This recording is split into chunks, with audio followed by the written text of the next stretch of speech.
और से कोई दुश्मनी नहीं है। तो साधु जो इस प्रकार धमकी दिला रहे हैं, आपको लगता है वो असल में साधु? नहीं, साधु को ना तो पैसे से कोई मतलब होता है, ना धमकी से कोई मतलब होता है। वो तो तपस्या भी एकांत में जाके करते हैं। आपको जब धमकी मिली आपने कोई कानूनी कार्रवाई की है? नहीं, अभी तक मैंने कोई कार्रवाई नहीं की है। मैंने मेरे गांव के दोस्तों से और सरपंच से ये बता दिया भाई ऐसे ऐसे धमकी मिल रही है। आड़ा आप कह रहे हो जी कि मैंने धमकी मिल रही है जान तो मारने की। ओड़ा व राजनाथ कह रही है कि मामला जान का खतरा है। उसको पूछो किससे खतरा है। गाँव से अगर गांव का खतरा है, आपके जवाब में देता हूँ, अगर गांव को से खतरा उनको तो 31 दिन कैसे रहेगी वो? गांव वालों ने तो पहले तो उनको कभी हाथ तक नहीं लगाया, आज अचानक से गांव में क्या आ गया भाई, वो उनको गोली मार देंगे। ईब कब है जी? ईब तो जी आप भी कह दोगे भाई मामा ने भी खतरा है। मेरा क्या है जी, वो क्या करे नहीं, जब तक अच्छा है तो अच्छा है। जब अच्छा एक बात उन्होंने की गांव ढाकल ने मेरे ऊपर आरोप लगाए, उसके बाद मेरे को मीडिया के सामने आना पड़ा। आप उनसे ये पूछा कि किसने आपके ऊपर आरोप लगाए, उन्होंने जो समैन गाड़ी में बैठकर पहली बार मीडिया के सामने आकर कहा कि गांव ढाकल ने मेरे को 4 लाख कर्ज के नीचे दे दिया।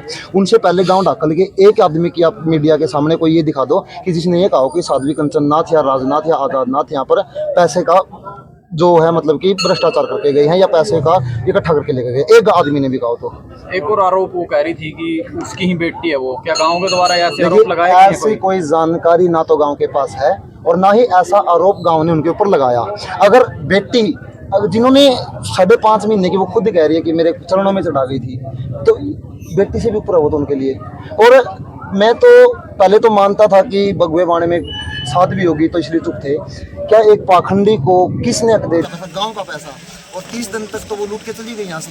डोंगरों की माला उनको गली है, चांदी के मुकुट उनको गले हैं, कड़े उनको गले हैं। हमने तो कभी यहाँ पर एक गांव के किसी इंसान ने सिंगल पर्ची नहीं काटी उनकी। वो कह रही है कि गांव के लोगों ने पर्ची काटी।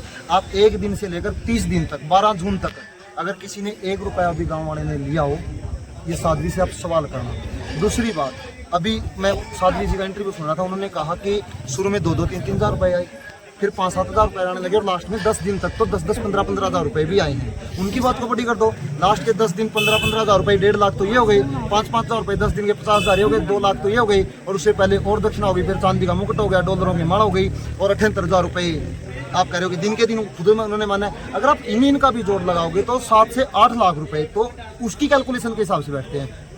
दक्षिणा कितनी थी? 2,80,000। इसके अलावा गांव ने उसका खर्च क्या करवाया है? पूरे का पूरा भंडारे का आयोजन गांव ने करवाया है। वो कह रही है कि यहाँ पर मेरा सिलेंडर भी खुद का था, दूध भी खुद लेकर आती थी, प्रसाद भी खुद लेकर आती थी, बर्तन भी खुद कह रही थी। उनको फिर यही तो लालच था कि अगर उससे भी खुद ले आई थी।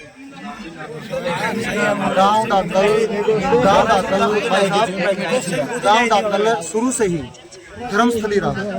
आप अगर गांव दाखिल का इतिहास उठाकर देखोगे तो बड़े बड़े संत यहाँ पर तपस्या कर चुके हैं, बड़े बड़े संत यहाँ पर रह चुके हैं, चाहे वो बाबा खड़गाई नाथ जी की बात हो, चाहे बाबा बलवानपुरी जी की बात हो। तो गांव दाखिल धर्म के नाम पर कभी ना तो गलत हो सकता है, ना कभी गलत पाएगा, चाहे इसमें 2 साल का बच्चा हो, चाहे 200 साल का बुजुर्ग हो। कभी भी धर्म के मामले में, कभी भी आर्थिक और सामाजिक रूप से आपको धर्म के नाम पर गांव दाखिल के ऊपर आप किसी एक सिंगल बच्चे पर सवाल नहीं उठा सकते।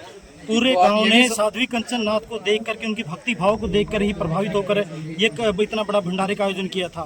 क्या उसके गुरु को छोड़ के कंचन नाथ का भी कोई बयान आया गांव के खिलाफ? आप ये बात उनसे पूछो कि वो क्यों नहीं कंचन नाथ को सामने आने दे रही, वो क्यों नहीं आजाद नाथ को सामने आने दे रही। आप आजाद नाथ जी से सवाल कीजिए कि ऐसा क्या हो गया 2 दिन के बाद कि गाँव दाखिल में आपको इतनी सारी बुराइयां नजर आने लगी, ऐसा क्या हो गया? अब कंचन नाथ का उन्होंने यहाँ पर मौन व्रत रखवा दिया। कंचन नाथ एक 17-18 साल की लड़की है, जो कि मैं मानता हूँ कि उनको तो इतना मैच्योर भी नहीं हो गई कि वो साधु की परिभाषाओं को भी समझते हो गए। वो तो कहीं ना कहीं इस पाखंडी औरत ने अपने बातों के झांसों में लेकर अपने सत्संग कह लो, या सत्संग तो क्या कहेंगे, मतलब कि इनको बहला फुसलाकर अपनी एक दुकान चलाने का एक माध्यम बना रखा है। और मैं तो कंचन नाथ जी से भी प्रार्थना करता हूँ, अगर आप वाकई में चाहते हो कि आप एक अच्छे संत और एक साधु बने, तो आप इन जैसे पाखंडी औरतों से दूर होकर आप कहीं किसी एक अच्छे धाम पर या एक अच्छे तीर्थ स्थल पर जाकर अपने किसी भी भगवान को मानिए और तपस्या कीजिए। आपने यहाँ पर बहुत अच्छी तपस्या की है। कंचन नाथ जी का नाम ने पहले विरोध किया, ना आज हम विरोध करते हैं, ना हम कंचन नाथ के आज खिलाफ है, ना हम कभी पहले खिलाफ थे। उन्होंने तो सिर्फ तपस्या की है, उन्होंने तो तप के भाव का पता है, उन्होंने कभी पैसे से कोई मतलब नहीं किया, उन्होंने कभी किसी से पैसा नहीं लिया। तो ये तो राजनाथ है जो जिनको पैसे का लालच है, जो बिधराना गांव में 2 बांट करवा के आ गई, जो नारायणगढ़ गांव में सरपंच के आपस में पता नहीं क्या क्या अगर आप सारा ही मुंह खुलवाओगे तो मेरे पास कहने के लिए बहुत कुछ है, लेकिन 72 घंटे का अभी मेरे साथ एक भाई खड़े हैं यहाँ पर आए हुए थे, बुलाना उनको भाई जी को।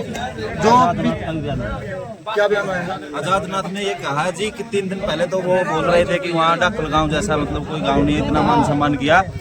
तो आज जो बयान आया अभी कुछ घंटे पहले, तो आजाद नाथ जी ने ये कहा है कि मैं गारंटी दे सकता हूँ हमने 4 लाख रुपए कर्ज उठाया है। मतलब 2 दिन तक वो कहाँ थे जब उसने साध्वी ने राजनाथ ने ये बात कही कि मैं 4 लाख रुपए, आज वो उसके गारंटर बनकर आए हुए हैं कि मैं 4 लाख रुपए मैं गारंटी देता हूँ। और अगर उन्होंने कर्ज उठाया भी है, उनकी बात को हम बड़ी कर देते हैं, तो 13 तारीख को भंडारा खत्म होने के बाद जब उनको पता था कि पूरी की पूरी कमेटी गांव के सरपंच और मौजूद आदमी यहाँ पर है, तो उन्होंने क्या गांव वालों से एक बार भी कहा कि मैं 4 लाख रुपए कर्ज लेकर आई हूँ और आप मेरे को देने का काम करें? क्या अगले दिन जब कलश यात्रा उन्होंने निकाली, क्या उन्होंने ये बात गाँव को बताई कि मैं 4 लाख रुपए कर्ज लेकर आई हूँ? ये बात 4-5 दिन बाद कहाँ से उठ गई? क्या उनको सपने में आई है, या फिर हो सकता है कि जिन्होंने कर्ज लिया है 4-5 दिन बाद उन्होंने वापस मांगना शुरू कर दिया, तब उनको याद आया कि हाँ मैंने कर्ज भी ले रखा है। दिनेश जी, आपके गांव में कंचननाथ का सहारा लेके इतना बड़ा प्रोपेगेंडा रचा गया, तो दूसरी बेटी भी उनके पांव चढ़ाई गई है, तो ऐसा नहीं हो सकता कि आगे दूसरे गांव में वो दूसरी का सहारा लेके? देखिए हमारे गांव पर तो मैं पहले कहता हूँ, देखो मौसम भी कितना अच्छा हो गया, भगवान हमारे साथ है, काली माता के दाम पर हम खड़े हैं ना। गांव पर इनकी होते हुए गांव पर कभी कोई आंच आई है, और ना ही बाबा बलवानपुरी, दादा खेड़ा और काली मार गोरखनाथ हमारे गांव पर कभी ऐसी पाखंडी लोगों की वजह से गांव में कुछ नुकसान होने देंगे। और बात रही कि उनके पाँव में चढ़ाने की किसी दूसरी लड़की को, तो देखो वो तो अपनी अपनी श्रद्धा है। मैंने यह बात पहले भी कही है, किसी को रामपाल में भगवान दिखता है तो किसी को रहीम में भगवान दिखता है, किसी को नुमान में भगवान दिखता है तो किसी को माँ बाप में भगवान दिखता है। मैं सभी के लिए अच्छा नहीं हो सकता, आप सभी के लिए अच्छे नहीं हो सकते। इस देश में मिट्टी को पूजने वाले भी है और इस देश में सोने को पूजने वाले भी है, इस देश में कृषि को पूजने वाले भी है और इस देश में मीट मांस मछली खाने वाले भी है। यहाँ पर हर लोगों के अपने टेस्ट है, अपने श्रद्धा है, अपने विश्वास है। अब हो सकता है कि जिन्होंने उनके पास चढ़ाई है उन्होंने साध्वी राजनाथ में एक बड़ी सिद्ध और बड़े संत दिखाई देते तो उन्होंने चढ़ा दिया, लेकिन हमें पता चला कि वो पाखंडी है, तो हम तो हमारे गांव में उनको दोबारा आने नहीं देंगे। ये मैं पूरे गांव की तरफ से सरपंच साहब ने बोला है कि हमारे गांव में दोबारा राजनाथ कभी भी नहीं आएगी। ठीक है जी, बहुत बहुत धन्यवाद।